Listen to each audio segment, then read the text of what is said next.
Hi hello ನಮಸ್ತೆ ಎಲ್ಲರಿಗೂ ಸ್ವಾಗತ ಮತ್ತೊಮ್ಮೆ ನಮ್ಮ ಚಾನಲ್ಗೆ. ಇವತ್ತಿನ ರೆಸಿಪಿನಲ್ಲಿ ನೀವು ನೋಡ್ತಿರೋ ಹಾಗೆ ನಲ್ಲೊಂದು ಸಿಂಪಲ್ ಆಗಿರುವಂಥ ಸಿಗಡಿ ಫ್ರೈ ರೆಸಿಪಿ ಮಾಡೋದು ತೋರಿಸ್ತೀನಿ. ತುಂಬಾ ಈಸಿ ಮಾಡೋದು, ಹಾಗೆ ಟೇಸ್ಟಿಯಾಗಿ ಕೂಡ ಇರುತ್ತೆ. ಬನ್ನಿ ಹಾಗಿದ್ರೆ ಇದನ್ನು ಯಾವ ರೀತಿ ಮಾಡೋದು ಅಂತ ನೋಡೋಣ. ನಾನಿಲ್ಲೊಂದು ಬೌಲಲ್ಲಿ ಒಂದು ಕಪ್ ಆಗೋಷ್ಟು ಸಿಗಡಿ ಫಿಶನ್ನು ಕ್ಲೀನ್ ಮಾಡಿ ಇಟ್ಕೊಂಡಿದ್ದೀನಿ. ಇದಕ್ಕೆ ನಾನಲ್ಲಿ ಒಂದು 2 ಈರುಳ್ಳಿನ ತೊಗೊಂಡಿದ್ದೀನಿ. ಈರುಳ್ಳಿನ ಮೇಲ್ಗಡೆ ಇರುವಂಥ ತೊಟ್ಟನ್ನು ತೆಗೆದು ಕ್ಲೀನಾಗಿ ಕಟ್ ಮಾಡ್ಕೊಳ್ಬೇಕಾಗುತ್ತೆ ಸಣ್ಣದಾಗಿ. ತುಂಬಾ ಟೇಸ್ಟಿಯಾಗಿರುವಂಥ ಈಸಿಯಾಗಿ ಮಾಡ್ಬೋದಂತ ಈ ಸಿಗಡಿ ಫ್ರೈ ಅಂತ ಹೇಳ್ಬೋದು. ಇದನ್ನು ನೀವು ಆರಾಮಾಗಿ ಒಂದು 2 ರಿಂದ 3 ದಿನ ಸ್ಟೋರ್ ಮಾಡ್ಕೊಳ್ಬೋದು ಫ್ರಿಜ್ಜಲ್ಲಿ ಇಟ್ಕೊಂಡು. ನಿಮಗೆ ಬೇಕಂದಾಗ ನೀವು ಇದನ್ನು ಸರ್ವ್ ಮಾಡ್ಬೋದು.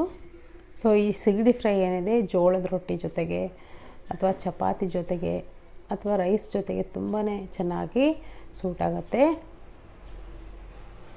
ಈರುಳ್ಳಿನ ಸ್ವಲ್ಪ ಫೈನ್ಲಿ ಚಾಪ್ಡ್ ಆಗಿ ಮಾಡ್ಕೊಳ್ಳಿ. ಸಣ್ಣದಾಗೆ ಕಟ್ ಮಾಡ್ಕೋಬೇಕಂತ ಏನಿಲ್ಲ, ನೀವು ಯಾವ ಥರ ನಾರ್ಮಲಾಗಿ ಕಟ್ ಮಾಡ್ಕೊಳ್ತೀರೋ ಆ ಥರ ಕಟ್ ಮಾಡ್ಕೊಳ್ಳಿ. ಈರುಳ್ಳಿನ ಸ್ವಲ್ಪ ಜಾಸ್ತಿ ಪ್ರಮಾಣದಲ್ಲಿ ನಾನಿಲ್ಲಿ ತೊಗೊಂಡಿದ್ದೀನಿ. ಒಂದು ದೊಡ್ಡ ಪ್ರಮಾಣದ ಒಂದು 2 ಈರುಳ್ಳಿನ ತೊಗೊಂಡಿದ್ದೀನಿ. ಸೊ ಇವಾಗ ಮಾಡೋದು ನೋಡೋಣ. ನಾನೊಂದು ಪಾತ್ರೆನ ಬಿಸಿ ಇಟ್ಕೊಂಡಿದ್ದೀನಿ. ಇದಕ್ಕೆ 1 ಸ್ಪೂನ್ ಅಷ್ಟು ಎಣ್ಣೆನ ಹಾಕ್ಕೊಳ್ತಿದ್ದೀನಿ.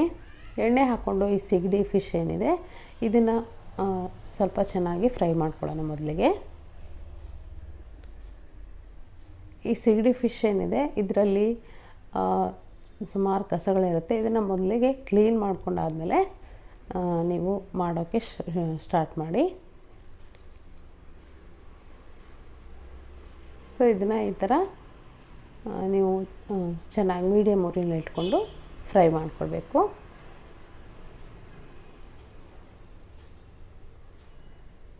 ಈ ಥರ ಫ್ರೈ ಮಾಡಿದ್ರೆ ಸ್ವಲ್ಪ ಕ್ರಿಸ್ಪಿ ಆಗುತ್ತೆ. ಇವಾಗ ನೋಡ್ತಿರ್ಬೋದು ಸ್ವಲ್ಪ ಕಲರ್ ಚೇಂಜ್ ಆಗಿದೆ. ಇಷ್ಟ ಆದರೆ ಸಾಕಾಗುತ್ತೆ. ಪೂರ್ತಿ ಕಲರ್ ಚೇಂಜ್ ಆಗೋವರೆಗೂ ಫ್ರೈ ಮಾಡಲಿಕ್ಕೆ ಹೋಗ್ಬೇಡಿ. ನಾನು ಇದನ್ನು ಅದೇ ಬೌಲ್ಗೆ ತೆಗಿತಾ ಇದ್ದೀನಿ. ಇದನ್ನು ಸೈಡಲ್ಲಿ ಎತ್ತಿಟ್ಕೊಳ್ಳೋಣ. ಅದೇ ಪಾತ್ರೆನ ಮತ್ತೆ ಬಿಸಿ ಇಟ್ಕೊಂಡಿದ್ದೀನಿ. ಇದಕ್ಕೆ ಒಂದು 2 ರಿಂದ 3 ಸ್ಪೂನ್ ಆಗೋಷ್ಟು ಎಣ್ಣೆನ ಹಾಕ್ಕೊಳ್ತಾ ಇದ್ದೀನಿ. ಸ್ವಲ್ಪ ಎಣ್ಣೆ ಜಾಸ್ತಿ ಹಾಕಿದ್ರೆ ಏನು ತೊಂದರೆ ಇಲ್ಲ. ನಾವು ಸ್ಟೋರ್ ಮಾಡ್ಕೊಳ್ಳೋದ್ರಿಂದ ಎಣ್ಣೆನ ಸ್ವಲ್ಪ ಜಾಸ್ತಿನೇ ಹಾಕ್ಕೊಳ್ಳಿ. ಇವಾಗ ಕಟ್ ಮಾಡಿ ಇಟ್ಕೊಂಡಂಥ ಈರುಳ್ಳಿನ ಹಾಕ್ಕೊಳ್ತಾ ಇದ್ದೀನಿ. ಈರುಳ್ಳಿ ಹಾಕ್ಕೊಂಡಾದ್ಮೇಲೆ ಇದು ಪೂರ್ತಿಯಾಗಿ ಕಂದು ಬಣ್ಣಕ್ಕೆ ತಿರುಗುವವರೆಗೂ ನೀವು ಇದನ್ನು ಫ್ರೈ ಮಾಡ್ಕೊಳ್ಬೇಕಾಗ್ತದೆ. ಈರುಳ್ಳಿನ ಪೂರ್ತಿ ಗೋಲ್ಡನ್ ಬ್ರೌನ್ ಆಗೋವರೆಗೂ ಚೆನ್ನಾಗಿ ಫ್ರೈ ಮಾಡ್ಕೊಳ್ಳಿ. ಸ್ವಲ್ಪ ಉಪ್ಪನ್ನು ಸೇರಿಸ್ಕೊಂಡು ಫ್ರೈ ಮಾಡಿದ್ರೆ ಬೇಗನೆ ಫ್ರೈ ಆಗುತ್ತೆ. ಇದಕ್ಕೆ ನಾನಿಲ್ಲಿ 1 ಟೀ ಸ್ಪೂನ್ ಆಗೋಷ್ಟು ಉಪ್ಪನ್ನು ಹಾಕ್ಕೊಳ್ತಾ ಇದ್ದೀನಿ. ಹಾಗೆ ಒಂದು ಅರ್ಧ ಟೀ ಸ್ಪೂನಷ್ಟು ಅರಿಶಿಣವನ್ನು ಕೂಡ ಹಾಕ್ಕೊಂಡು ಫ್ರೈ ಮಾಡ್ಕೊಳ್ತೀನಿ. ನೀವು ಆವಾಗಲೇ ಸರ್ವ್ ಮಾಡಿ ಆವಾಗಲೇ ತಿಂತೀನಿ ಅನ್ನೋದಾದರೆ ಜಾಸ್ತಿ ಫ್ರೈ ಮಾಡೋಗುತ್ತೆ ಅಲ್ಲ ಈರುಳ್ಳಿನ, ತಕ್ಷಣವೇ ನೀವು ಸೇರಿಸ್ಕೊಂಡು ಬಿಡ್ಬೋದು.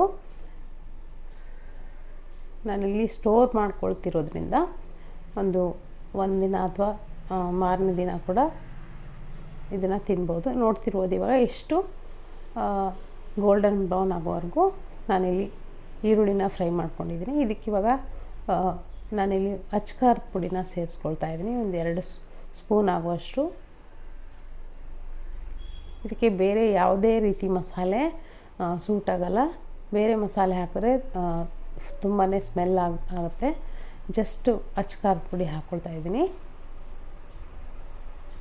ಇವಾಗ ಸಿಗಡಿ ಫಿಶ್ ಏನಿದೆ ಅದನ್ನು ಕೂಡ ಹಾಕ್ಕೊಂಡು ಮಸಾಲೆ ಜೊತೆಗೆ ಮಿಕ್ಸ್ ಮಾಡ್ಕೊಳ್ಳಿ.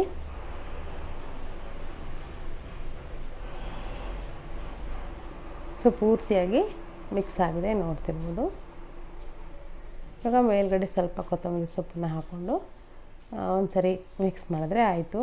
ನಿಮಗೆ ಸೂಪರ್ ಟೇಸ್ಟಿ ಆಗಿರುವಂಥ ಸಿಗಡಿ ಫ್ರೈ ರೆಡಿಯಾಗಿದೆ.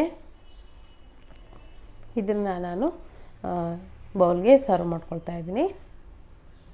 ಆವಾಗಲೇ ಹೇಳಿದಾಗೆ ಜೋಳದ ರೊಟ್ಟಿ, ಚಪಾತಿ, ಪೂರಿ ಅಥವಾ ರೈಸ್ ಜೊತೆ ಕೂಡ ತುಂಬ ಟೇಸ್ಟಿಯಾಗಿರುತ್ತೆ.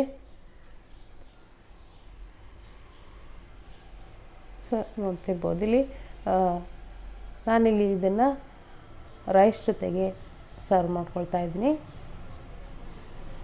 ತುಂಬಾ ಟೇಸ್ಟಿಯಾಗಿತ್ತು. ಸಿಂಪಲ್ ಆಗಿರುವಂಥ ಒಂದು ಸಿಗಡಿ ಫ್ರೈ. ಇದು ನಿಮಗೆ ಇಷ್ಟ ಆಗಿದೆ ಅಂದ್ಕೊಳ್ತೀನಿ. ಇಷ್ಟ ಆಗಿದ್ರೆ ಒಂದು ಲೈಕ್ ಒತ್ತೋದನ್ನು ಮರಿಬೇಡಿ. ಥ್ಯಾಂಕ್